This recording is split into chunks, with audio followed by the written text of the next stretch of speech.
5টি Google Chrome tricks যা আপনি হয়তো জানেনই না।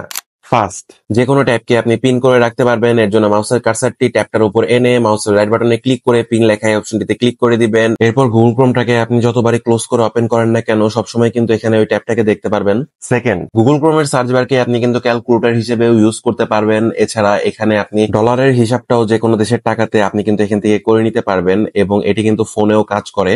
থার্ড, যদি কোনো আর্টিকেলের স্পেসিফিক কোনো অংশ আপনার ফ্রেন্ডকে পাঠাতে চান, এর জন্য ওই অংশটুকু সিলেক্ট করে মাউসের রাইট বাটনে ক্লিক করে কপি লিঙ্ক টু হাইলাইট এই অপশনটিতে ক্লিক করে এই লিঙ্কটা যদি আপনার ফ্রেন্ডকে পাঠান, তার কাছে কিন্তু ওই অংশটুকুই হাইলাইট হয়ে শো করবে। ফোর্থ, যদি ভুলক্রমে আপনি কোনো ট্যাবকে ক্লোজ করে ফেলেন, এর জন্য কিবোর্ড থেকে প্রেস করবেন Ctrl+Shift+T বাটনে, আবার কিন্তু ওই ট্যাবটা দেখবেন রিওপেন হবে।